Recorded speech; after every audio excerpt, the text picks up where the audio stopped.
Welcome to a live edition of the PR Breakdown, bringing back two of my favorite guests. It is I think I wrote this today, the guys behind the Reputation Town podcast. Briefly, for the new people here listening, what do you guys do? Why are you here? Why do I love you guys? We'd like to give different takes on PR and communications you might not hear elsewhere. Certainly in Canada anyway, where Warren and I operate from. Warren, what say you? Media training guy, 30 some years in public relations, and just love chatting about it, which is why we're here. What's interesting, we've been doing this for a couple years. You two have had your podcast for a while, but I popped in as a guest and you've been a guest on my podcast. I always find that our opinions align for the most part. Not often that we're on other sides of the argument. One was the election. John and I miscalled it big time. Warren, you correctly said that Donald Trump would win the election. But I'm going to tie this into, I think, another place where we do not align. And that would be our take on Jake Tapper's book, co-author of Original Sin, all about Joe Biden. And now it's been a month or two since the publication date. And I have to ask you guys, what do you think? Should we go with John first on this one or Warren? Who's going to drop the bomb on this one? I've got the contrarian take. You think you have the contrarian? I'll throw that out there and then you can tell me what you think of it. So obviously the backstory to that book, everybody knows. Jake Tapper really didn't give a lot of time to the Joe Biden is in decline story. And so he was trying to, I think, create a path for him to be able to talk about this going forward. And what's the best way to get past an issue you have? Sometimes it's to embrace it. And I think that's what his strategy was here. He searched out Alex Thompson, who had reported about Biden's decline, and wrapped himself tightly around him to write this book. And then he's using it as a vehicle to give himself credibility going forward to say, you know what, I got it wrong, but now I've made amends and I've written this book that gives all this great detail about what actually did happen. And so I can be credible on this subject again. That's the approach I think he's taken here. Okay, so I can't tell though in your answer, do you have a problem with him writing a book like this? Or do you understand why some people had problems with him? I don't have a problem with it particularly, because if he came to me as a client and said, hi, help me get past this issue I have, this is probably the best way of doing it, giving himself freedom to work past this in the future and have a discussion about this in the future so he isn't constantly being called out. I think there's going to be hearings coming up in the not too distant future in Congress about Biden's decline. So he has given himself a platform to be able to talk about this in a way that he couldn't have otherwise. Okay, Warren. What is your take? Now, I will say a little backstory here. When I had a podcast about it because I started listening to the book. I was flying to San Francisco and I thought, this is perfect. Cross country, perfect time to start listening to the book. I loved it. I looked at it as an insider's view of what was happening in the White House. I was not really thinking about the authors and what they were lacking. It certainly came up, but I didn't have as much of a problem with it because I have my thoughts on journalism nowadays and what it's like to be a journalist and work in media companies. I don't even call them news companies anymore.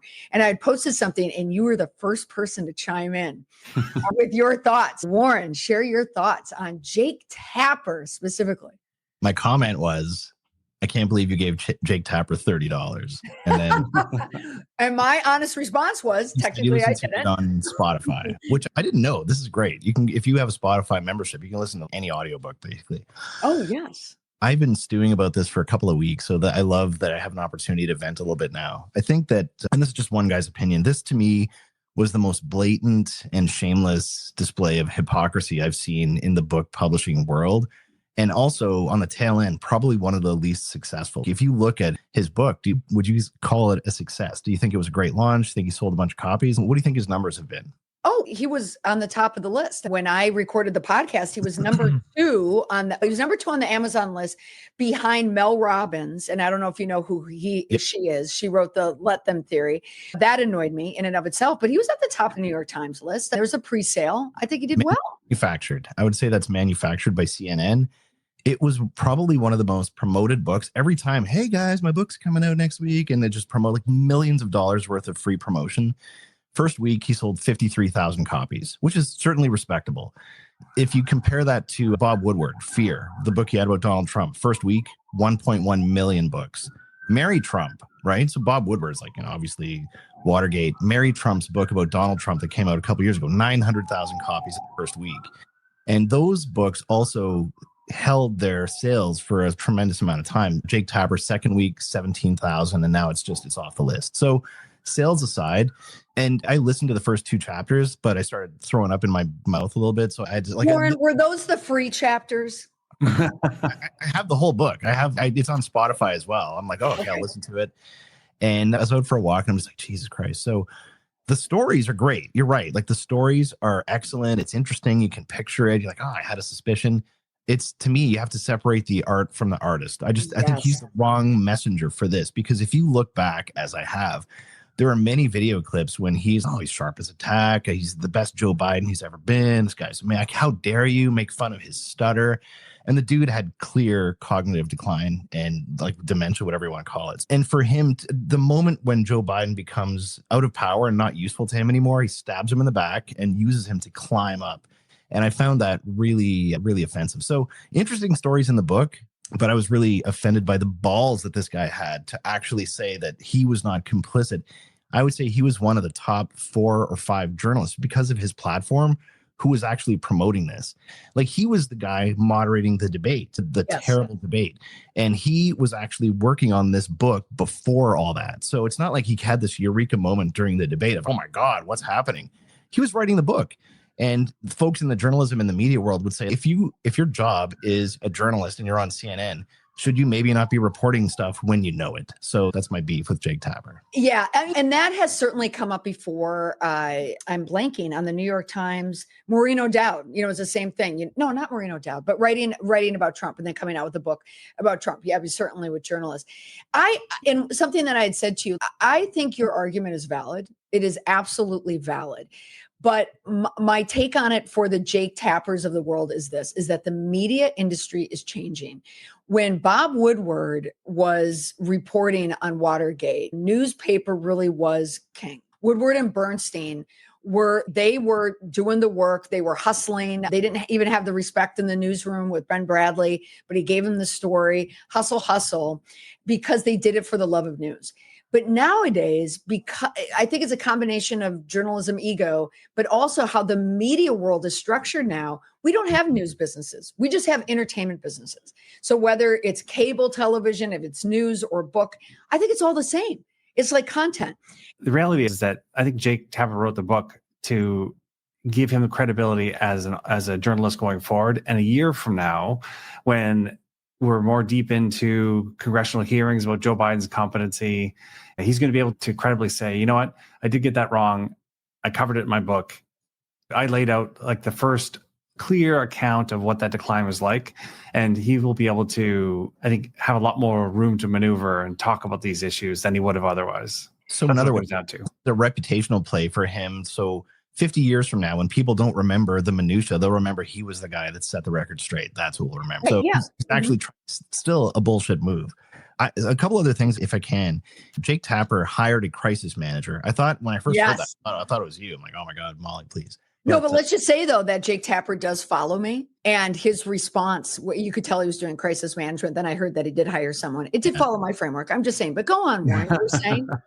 Having said all of that, if you have to hire a crisis manager to launch your book, like, maybe there's an issue. The other thing is, one of your listeners here said, where do we find stories that are true? And I'm going to say something that is maybe going to rub people the wrong way, but I actually believe this is the case. The best journalists we have in the world right now are these independent podcasters like Theo Vaughn, which is crazy. And I know Joe Rogan is a very polarizing figure, but if you go back and just objectively listen to his podcasts over the past 4 years, he was asking tough questions of politicians, of healthcare professionals that no actual journalists got just vilified for it. And CNN had him in a yellow filter, made him look all weird. But like, why is Theo Vaughn asking harder questions than 60 Minutes? That's problematic. And here's your answer. And on this chat before, and I should say on this episode, we do have the chat going. I said my smarty, sometimes snarky, smart people, they chime in. And we talked about this issue at great length. I had touched on the fact that the media industry is changing so much. And you bring up 60 Minutes. When CBS, owned by Paramount, is brokering a deal to be purchased, and then there's pressure on the executive producer of 60 Minutes, and then the head of CBS News, Wendy McMahon, is asked to leave. Business now forms journalism. So a lot of these journalists, their hands are tied on what they can and cannot report on. But you get content creators, the Theo Vaughns, the Joe Rogans, the, oh my gosh, call her daddy, Alex, boys. No, someone in the chat will tell me, why am I blanking? I just watched her on Netflix. They can say what they want. They can ask any question what they want, but also they have the ability to go so deep. That's what makes them interesting. And so the question was, are they really journalists or not? But they're knowledgeable. That's what people are driven to. How are they not journalists? How are they not? I say this, they're not credentialed. But you're right. What makes a journalist? Do they follow ethics and rules, the journalism, the rules of ethics? Do the journalists today, like do the MSNBCs and the Fox?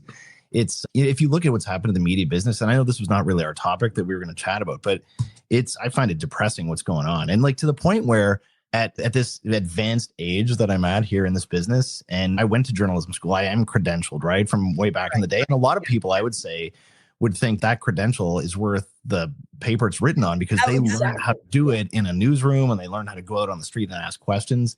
But it makes me actually want to go out and start a program where I ask these people, because no one is taking these politicians to task and asking them great questions because they're scared of losing their access.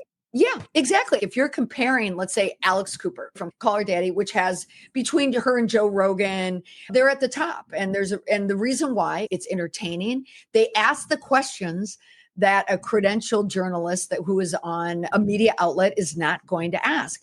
But then you have Terry Moran being fired from ABC News for the tweet that he posted about Donald Trump and Stephen Miller. Now, what do you think about that? So that strays into, what does a news organization have to do to stay in good stead with the White House to be able to effectively report? We've already seen them kick AP out of the press pool or out of the White House offices. The thing about the media right now is that there's all these businesses that look like news outlets, and from an outsider, you would say, oh, that's a news outlet, but they don't actually operate that way. The quote unquote journalists who run them and who actually do the reporting, they don't operate on the same basis with the same rules and the same sort of standards that a traditional journalist would. But at the same time, you as an organization are left trying to protect your reputation or maybe get a story accurately reported on those platforms. And it's very difficult because they're all often have their own interests, their own objectives they don't disclose, and often motivated by their own political or financial motivations that, again, aren't disclosed. So it is a very complicated environment to be in. And this is actually why, to the point about content creators like podcasters, embracing them where you can to get your message out is the better way than trying to just rely on earned media alone. Because if you just try and rely on earned media to tell your story, it is a losing game as far as I'm concerned, because there's not enough opportunity. Your audience isn't necessarily there in the first place. And I find that, and this ties into what you were talking about, Molly, about some of the traditional journalists in the White House, they really get hung up on what they think the storyline should be versus what an objective view of the matter might be. Right now, we're recording this, it's June 25th. And this morning, the dialogue is continually all about who is correct about the way the White House is portraying the attack on Iran. Were things completely obliterated or just partially obliterated, and trying to catch the president out in some way, shape, or form. But the reality is, this is the same game they played for 4 years before, and it was a losing game, and it's a losing game now. They're really focused on something so in the weeds that I think they're putting themselves at risk to have them being outstripped even further by these alternative content creators and podcasters, because that's more and more what is going to, I think, drive the narrative when it comes to news in the future. The White House giving press credentials to content creators, friendly content creators. And it's interesting, when you guys went to open the HuffPo, the Huffington Post clip that I gave you, it was gone. It was already pulled. And what I had sent you was Caroline Levitt. She's the press secretary, was welcoming a room full of online content creators, all very friendly. And so you can imagine what the questions were. Like the first question was given to a content creator, and she said, "Thank you so much for allowing me to ask the first question and to be here." And then everything was fluff, fluff, fluff. It's like, how come you guys are so great? And how can you be any better? So that's a big problem. They're really skewing it through social media. And I'll say, last night, I was telling Warren before we came on the air, I was at a show last night in Boston, and it was with a bunch of influencers, and they needed to invite the old person up there to talk. So I totally represented Gen X. Offline, when we were chit-chatting, the conversation was how much money is flowing from PAC money coming from both sides, going to content creators to spread the information. So I think the Trump White House, if there's one thing that you're going to give them that Biden was trying too late, I think, is just having the beat on their content creators and influencers who are spreading their messages. But here's the thing. Is that really a problem, or is that just reality? And as communicators, you have to adapt to reality and often embrace it in order to get the upper hand with your clients or your organization you're trying to represent. Yeah, but also the White House doesn't want traditional media in there. They're blocking them. So how does traditional media then report on what's happening in the White House? And then that could bring us back right to Jake Tapper. What we know happened on the inside, even with Biden. Maybe try reporting on it, actually. Say that the Biden administration had their friendly voices, and they were MSNBC and CNN. They were doing the same thing that these independent podcasters are doing. And if the other thing that we haven't really mentioned here, and that is an actual fact, and I sound like a tinfoil hat person, but there are a lot of these media outlets, these big ones in the States, especially, are kind of communications arms of the government. There is someone from the government. I can't remember if it's the FBI or the CIA who has a desk at Fox News. And I'm sure it's the same in all those other channels. Like, they sit inside the outlet. I heard that the other day. Yeah, that's bananas. I haven't heard that. That's interesting. We know there's significant cuts to Voice of America, which is putting out propaganda. But we have one of the people in our chat here who is visiting us from Sweden is saying news in the USA looks like a game show and a tabloid in one. Big colors, yelling people, over exaggerations, and in competition with each other. It's such a setup for divide and untruths. And they really nailed it there, because it is true. It is like a game show, because it is. It's ratings. It's advertising dollars. That's what they need. Truth, I don't know where truth falls. Yeah, or in many cases of new content creators, subscriptions. And the more you can deliver content that your audience likes to see, the more subscriptions you get. Again, communicators aren't going to change all this. We are caught in the current. And the current is going this way. And so the question is, in my mind, how do you use this to your advantage versus trying to throw your hands up in the air and say, "Oh, this is terrible. How do we stop it?" I don't think it's stoppable. It is what it is. This is the way that the media world is evolving. Yeah. To wrap up this conversation, I'm gonna bring in a comment from the chat, and Warren, I'm going to direct this to you. She's a fellow Canadian and she works in politics. She's an operative. She always brings good intel in here, but her question is genuinely curious. Do you think Jake Tapper is wrong for withholding the book's content as a reporter, or making money off news as a reporter? And I will add, or both.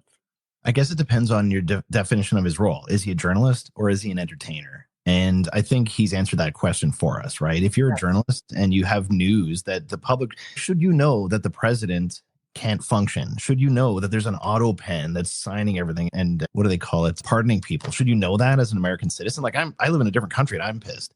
Yeah. So I think that it's disappointing to me that and maybe I nostalgize the Walter Cronkite, Dan Rather era, but like, where do you go? Where do you go for news? How do you know what's going on? And I would say like the best version of that, and it might piss off some of your people here, is like X for me. It's just, it's an unfiltered window into and that's why I said Trump was going to win the election. Like, I was seeing something dramatically different on there than I was seeing on these different channels and New York Times. You look at the Globe and Mail here or the Toronto Star or the New York Times or the Washington Post, and you see that kind of title. And I think there's this automatic, you say, this is the same paper that existed 10 years ago and 20 years ago and 50 years ago and 80 years ago, but it's not. The cover looks the same, but the people underneath and the motivations are completely different. And I think once you scratch below the surface, it's pretty ugly what's going on in journalism. And you obviously have the echo chambers and the squeaky wheels on either side. But I think there are a lot of people in the moderate middle who don't really have a voice and who are super pissed off and super confused. Yeah. And speaking of being super confused, John Piern, I cannot believe that Warren nailed the calling Trump, but he's saying he only got that from X. Which is the most biased version of getting information about Trump. Is it? Like Warren Weeks, are you telling me X is your go-to social media? It's my go-to news information source. Like I dabble in all, like you have to get it from everywhere, right? Yeah, you do. Yeah. In myself, am I part of the problem? Am I in my echo chamber? But I will say, in the lead up to the election, I was seeing just as much, if not more stuff for Kamala Harris than I was seeing for Donald Trump. But it was so polarized from both sides. But I would see his rally and I'm like, those people look pretty jazzed up. And I would see hers. And I'm like, those people look like they're at gunpoint. And so on some level, it looked the same. Oh, yay, we got the signs. Beyonce's here for 3 minutes for $10 million. No. It looked like my gut instinct told me this is bullshit. That's not real. Donald Trump, and whether you like him, whether you don't, a lot of people don't. It seemed genuine. And so that's how I made that call, because I was just seeing this content and I was seeing it on both sides. Yeah. And they put a lot of money into it. She burned through like $1.5 billion in a couple of months. Yeah. Getting people like Oprah paying for that. Yeah. And speaking of Oprah, I just want to ask quickly on this one, and we're not going to go too deep on it, but this weekend, the wedding, John, I know you just came back from Italy, and it's a shame that you must have missed it in the mail, your invitation. My invitation, yeah, it was lost somewhere. Yeah, to his wedding, to the wedding to Lauren Sanchez. And when I was doing this program last night, Jeff Bezos came up, but there's a lot of people online, and he gets a lot of blowback about just how he conducts himself and their whole branding of the two of them. But what do you guys think? I have an opinion on it, but if you're walking in the shoes of Jeff Bezos, like, what do you think how is he putting his perception out there or his brand out there? What is he trying to do? Is he trying to come off as this ridiculous kind of trope of just oozing of money and they don't care what people think? Or do you think he actually cares what people think? I also want to hear if John got married when he was in Italy, but we'll talk about that later. I think I know what happened to your invitation. It got stolen off your porch. That's probably what happened. So there was another billionaire wedding recently, June 14th. Does anybody know who it was? Wait, is this a quiz or are you asking us? Quiz. Wait, a billionaire wedding on June 14th? Billionaire wedding on June 14th. Oh, Soros. Yeah. Alexander Soros marries Anthony Weiner's ex, which, like, there's no amount of money in the world that could, anyway. So I don't remember. You gotta admit, that was a great story to follow. I don't remember any Twitter story. Yeah. I don't remember any protesters at their wedding. So this is the problem billionaires, or is the problem billionaires that gave $1 million to Donald Trump again? And so he keeps coming up as a thread through all the stories. But the most problematic thing to me is, like, they're talking about over tourism in Venice as being a huge problem. Do you know how many visitors they get every year? 20 to 30 million visitors, and he has 200 people at his wedding. So that doesn't work for me either. It's not like too many people. The politicians in the area are all saying, this is great. Bring the money on. We need this. So to me, the biggest problem with this is, I don't know, he's the third or fourth richest person in the world, and this is who he picks. No offense, but she's spent millions of dollars to look like a cat. And I don't understand the logic and again, to each his own. But as far as I know, they're doing all their stuff in private venues. I don't think they're shutting anything down. George Clooney got married there, and they shut down the canal so they could have their little procession. I don't remember any protesters there as well, because they're on the left. So I don't want to make everything political, but it seems like much ado about nothing. I don't, to answer your actual question, I don't think Jeff Bezos cares what people think about him. John, what say you? I think that the amount of news coverage that is happening is more in relation to organizations like Greenpeace, who were organizing some of the protests, using this as an opportunity to get profile for themselves. And I had to laugh, though. I saw them, can't remember the name of the tower in Venice. They occupied and then released some smoke from and had a big banner hanging off of. But maybe think of those people who vandalize or destroy like valuable pieces of artwork because they're trying to protest oil prices or something like that. Like it's on par with that. They're using it as a platform for their own interests. And I think often it just backfires. People look at it and say, this is ridiculous, you're doing this. I think Bezos is an easy target because he's made a lot of money. He's got a really successful business. There are questions about labor practices at Amazon over the years, whether or not they're true or not. I don't have that information in front of me to say either way.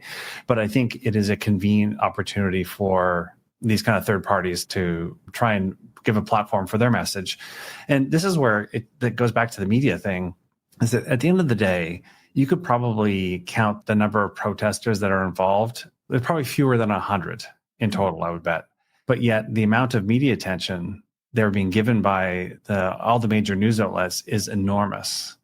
And I would go back to the question of, is that really news? Is that the thing that the news organizations should be giving the attention to, or are there other things that arguably are more newsworthy? But again, this reveals the whole lie behind the curtain, is that even the traditional news media is driven by ratings and advertising, and they will put on what gets eyeballs. And Jeff Bezos' wedding is probably going to get more eyeballs than something else. Yeah, I agree with both of you, and not just ratings, but also the online chatter, because that's where a lot of advertising go as well. And the Sanchez Bezos wedding is a wedding that is just made for social media and for commentary. I had a reporter reach out to me, UK Magazine, asking me to comment on it. And I thought, I don't want to spend even 2 minutes thinking about this couple in the middle of my work. I have to do strategic comms. And then I said no. And then they came back again and said, could you just write something? And I thought, oh, just how annoying. I like a journalist being a journalist. But then I thought on it, because I thought, what is this guy thinking? Because I thought, no, let me think about it. I really do want to think about this now. And what it comes down to is, I think people are looking at the Jeff Bezos and Lauren Sanchez in a way, almost like common people, if you will. They're one of us in a weird way. And so we can chime in on them.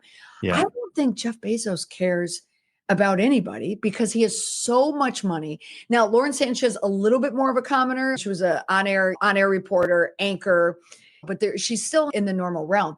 But I think his currency is relevancy, and he wants to be respected. But because he doesn't have it, they have to make a show of everything. And a lot of guests who are there are the people who want to be relevant. The people, one, transactionally, the Kardashians are there, but also Oprah and Gayle, who I find to be very transactional in their choices of late as well. And then there's other people, certainly, in the spectacle of it all, but I just don't think they care. And I agree with you 100%. It's ratings, it's chatter, and they're just negative now. Like they're the villains that people love to talk about, but they have so much money, they don't even care. What's this? Where could he have done his wedding and not had a protest?